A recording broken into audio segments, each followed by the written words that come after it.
Being compliant is just straightforward. Being maliciously compliant? Well, that's another story. Welcome to this episode of Malicious Compliance. Our first one is from Daft Boy Dim. About 6 years ago, I worked for a power supply company in the UK. I worked in a small project team that coordinated all the company's major infrastructure projects, and the role required travel to meetings all over the country. We'd average around 800 miles a week in company miles over the year, depending on time of year and location of projects, etc. Someone in the finance department had reviewed our expense claims and calculated that over one quarter, we'd not covered the required number of company miles to meet the company's policy on company cars for that one quarter without looking at any other data. We lost our company car entitlement, and the company told us we had to return the fleet company at the end of their leases. Malicious compliance activated. As we were project engineers, we had a very particular set of skills for knowing how to follow rules to the letter and how to do so in a manner that benefited the company or project or individuals. Usually, if it benefited the company, it benefited all involved. This was not one of those occasions. We pay benefit in-kind tax on our company cars in the UK. The rules around this changes as when the government feels like it. My team had all carefully chosen our cars to be zero cost to ourselves by choosing cars that were below the allowance of £300 a month, so the remaining allowance covered the tax obligation. We'd all been screwed by the benefit in kind tax changes that year and were now paying tax. So for starters, we reviewed the company car policy and found the company had no way of stopping us handing our cars back with immediate effect, whilst the company was still responsible for the leases. So we all made arrangements for personal cars and handed our keys over at the next team meeting. We'd also reviewed the company travel policy. We started using hire cars and trains for traveling. Trains and hire cars in the UK are not cheap, as none of us are willing to use our personal cars and claim the 50p per mile. Usually, we'd work a long day and book a bit of overtime or lieu to drive to and from meetings without staying over, as we would prefer to be at home, even if it meant getting home late. That stopped with immediate effect. We'd only work the mandated 7.5-hour day, then stop, book into a hotel and take full advantage of the £25 food and drink allowance for dinner.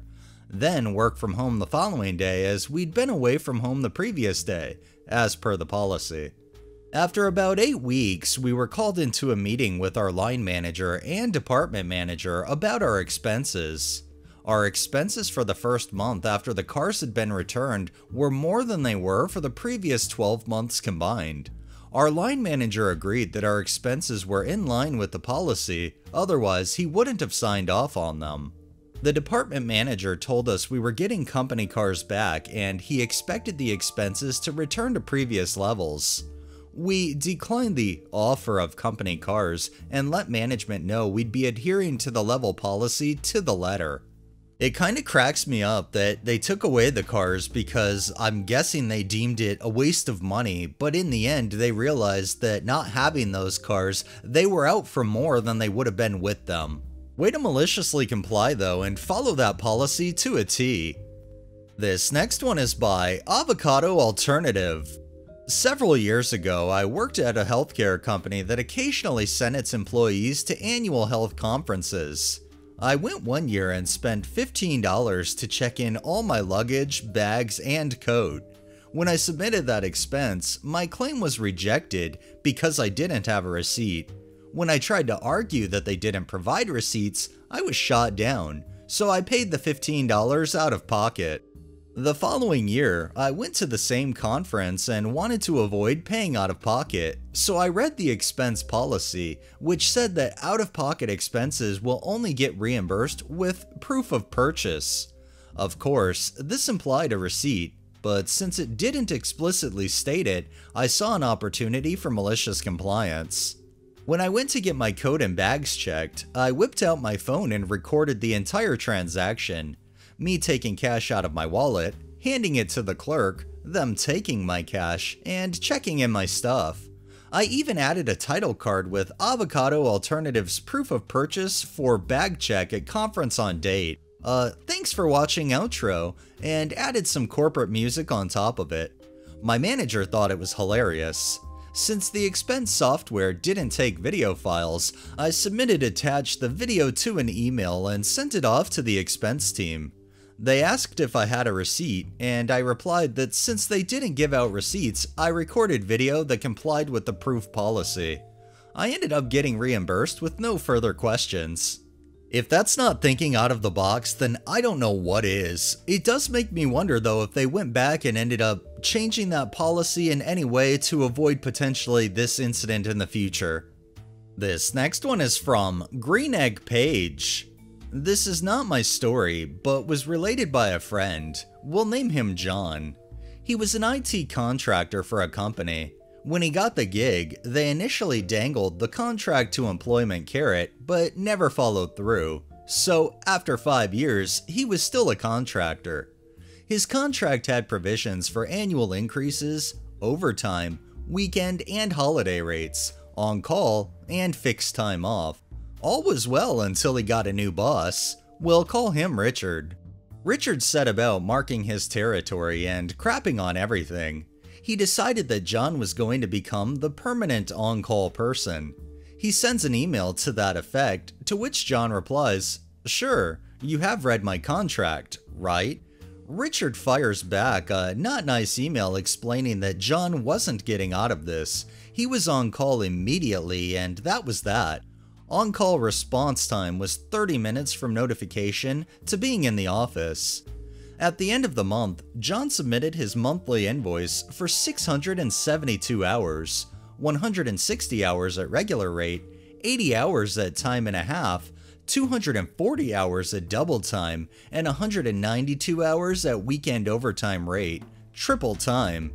Instead of the normal bill of about 190 hours with overtime, equal to 205 hours pay, this bill was for over 1,300 hours worth of pay, once you multiplied out the overtime. The fallout? Richard fired John, who was the only guy working on a particular project that was 90% complete. John enjoyed his 30 days paid termination vacation. The CEO called John to find out the status of the big project and found out that nobody was working on it. Richard found a new job. John was rehired with a bump in pay, and he never had to pull on call again. Reading a story that actually has an ending like this, that the incompetent person at the top was actually removed because of their incompetence, it's just beautiful. And the fact that John got his job back with a bump in pay, that's just the cherry on top. And our final one is by Impressive Pepper 785. Ages ago, I worked a frontline job at City Hall, registering cars and dogs and collecting money for parking tickets, property taxes, and the like. So a basic entry-level municipal finance grunt, bottom of the food chain, nowhere close to being the one making the ordinances or rules, etc. This was before the days of taking credit cards and debit cards for such payments, before smartphones, before the online banking world really began. Ages ago. Paper, paper, paper. The city's ordinance on tax interest stated that interest would accrue daily against any past due tax bill at a rate of blah blah percent per annum. Property taxes were due quarterly. Many people would come in to pay cash on the tax due date. Many more would remit their payment by checks through the mail. We kept extremely thorough paper records of all payments received through the mail, retaining the remittance stub, the envelope bearing the postmark, which was the due date we would use to calculate any interest if it arrived past the due date. If the postmark was before or on the due date, no interest was charged. These were badged daily by each clerk, filed by date in our vault, so anyone who needed to could find any receipt or remittance fairly quickly. We needed to, often, as did the city auditor. Anyway, business as usual, and the few days following the tax due, we would always get a few stragglers through the mail, and the daily interest would have started adding up. Not by a lot. For most homeowners, this would amount to just a few cents a day. We would send them a receipt in the mail with the note that they have a small balance now due to accrued interest, but we will hold it at the amount for 10 days. Most people would just send another check. Some would ignore it, and others would come in to pay in person. Finally, the stars aligned and I got one. A real peach of a gentleman who was extremely disgruntled that he got his bill in the mail for this goddamn interest bullshit, which he slapped down on the counter inches from my face. He then slammed a repurposed melatonin bottle full of pennies down on top of the paper and said, "I hope whoever sent me this goddamn bill has to count these goddamn pennies," at top volume for all City Hall to hear. I could tell already that it was mine. I saw my initials on the receipt when he slapped it down. Cue malicious compliance. I smiled as big as I could, said I would find out who had processed it, and took his receipt to the vault. I didn't even give him enough time to react. I just got up and went to the vault while cheerfully saying, "It'll be a minute," before disappearing from his sight. I found the paperwork, including his 2 days late postmarked envelope. Then I sat down at my desk. I took the melatonin bottle, looked him in the eye, and said, "You're in luck today, sir. I'm the one who sent this balance due to you, so I'll be able to count the pennies for you." And I did. I counted all 39 of those goddamn pennies, and I counted them one by one, very, very thoroughly. It took him about 20 minutes to pay his fucking 39 cents from the minute that bottle hit the counter to the end of it. I was extremely pleasant and cordial, smiling at him the entire time.